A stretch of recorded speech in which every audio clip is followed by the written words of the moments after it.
परेशानी है कि मैं अभी गांव में जाऊंगी तो लोग क्या कहेंगे, और मुझसे जब सवालों जवाब होगा तो क्या जवाब दूंगी। सैयदा मरियम जब परेशान है तो बेटे ईसा ने दोबारा कहा, अम्मा जान आप परेशान ना हो, इन्नी अब्दुल्लाह, मैं अल्लाह का बंदा हूं। आतानी अल किताबा, उसने मुझे किताब इंजील भी अता फरमाई है।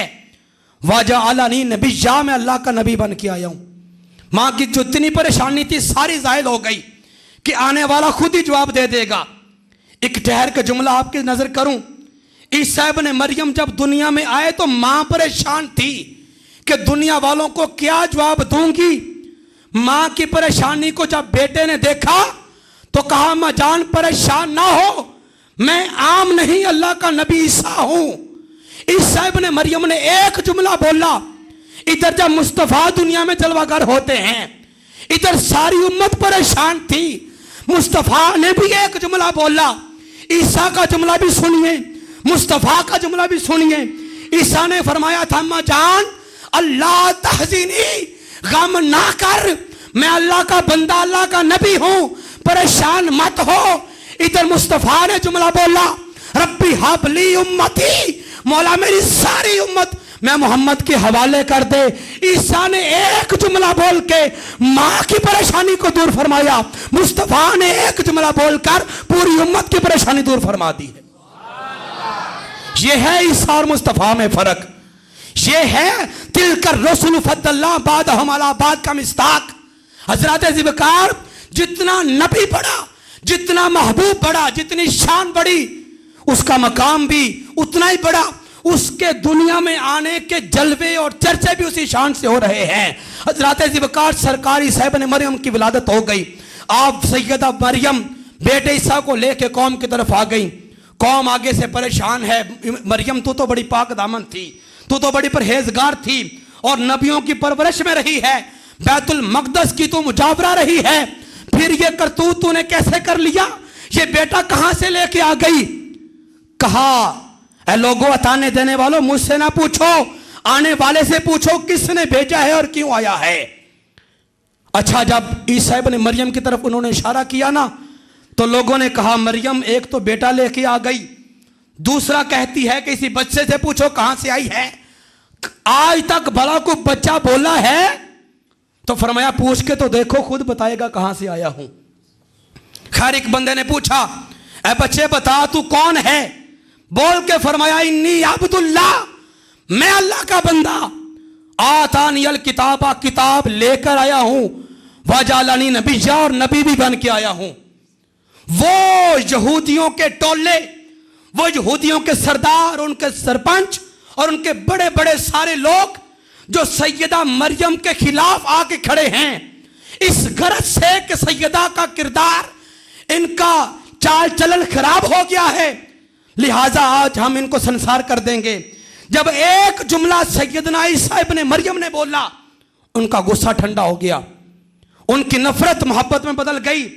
वो जो औजार लेके आए थे, तलवारें लेके आए थे, सोटे डंडे लेके आए थे, सारे फेंक दिए, सैयदा मरियम के कदमों में झुक गए, सलाम पेश किया, माफी मांगी, माजरत की। कई तो वो लोग थे जिन्होंने ईसा इब्न मरियम का कलमा भी पढ़ लिया। इसी मौके पे आज से ईसाइयत और निसरानियत शुरू भी हो गई। मैं पूछता हूं उन यहूदियों से, अरे यहूदियों, तुम्हें तो शक था सैयदा मरियम के किरदार के ऊपर कि माज़अल्लाह ये खराब हैं, ये कहीं से बदफेली करके आई और बेटा लेके आ गई। चाहिए तो ये था कि ईसा इब्न मरियम बोल के ये कहते, खबरदार लोगों, मेरी मां के ऊपर उंगली मत उठाना, मेरी मां पाक दामन है, मेरी मां परहेजगार है, मेरी मां मुत्तकिया है। चाहिए तो ये था कि जवाब ये देते, लेकिन ईसा ने मां की परहेजगारी तो बयान ही नहीं की, मां की परहेजगारी तो बयान ही नहीं की। ईसा इब्न मरियम ने तो अपने फजाइल बयान किए कि लोगों, मैं अल्लाह का बंदा, मैं किताब लेके आया, मैं नबी बन के आया। अरे जब तुम्हारा एतराज मां के ऊपर था तो तुमने बेटे की बात को सुन के अपने सर को झुका दिए।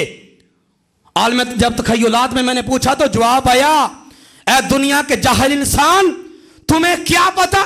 जुमला आपको अकीदे का देने लगा हूं, जरा सोचना कि मैं बात कहां पे करने लगा हूं।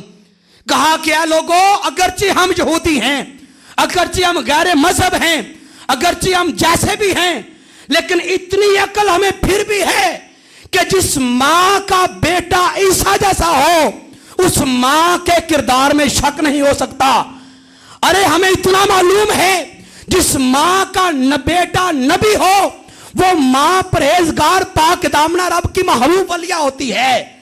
अरे वो कितने बदबख्त लोग हैं जो आज मुस्तफा को इमामुल अंबिया भी मानते हैं और नबी की मां के ऊपर भौंकते भी हैं।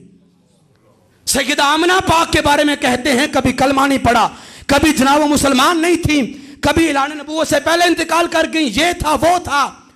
अरे जिस नबी की औलाद अल्लाह की नबी हो, जिस माँ की औलाद अल्लाह की नबी हो, उस माँ का मकाम कितना होगा।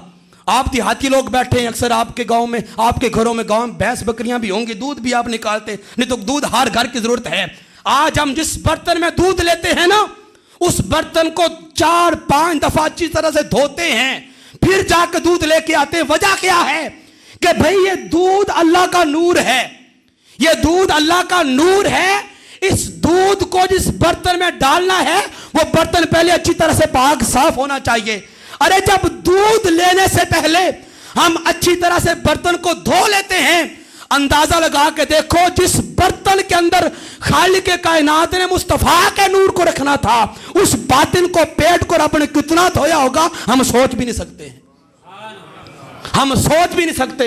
अगर मैं आपको हदीस का हवाला दे दूं तो फरमाया सरकार फरमाते हैं कि मेरी वालिदा सैयदा आमना पाक से लेकर मेरी वालिदा सैयदा हव्वा तक, मेरे वालिद अब्दुल्ला से लेकर बाप हजरत आदम तक, जितने भी बाप आए, जितने भी माएँ आई, जितने भी मर्द आए, जितने भी औरतें आई, जिनके बेटों और रहमों से मैं होके यहां तक आया, फरमाया सारे के सारे एक रब्बुल जलाल को पूजने वाले थे, उनमें से कोई भी मुशरिक और काफिर नहीं था।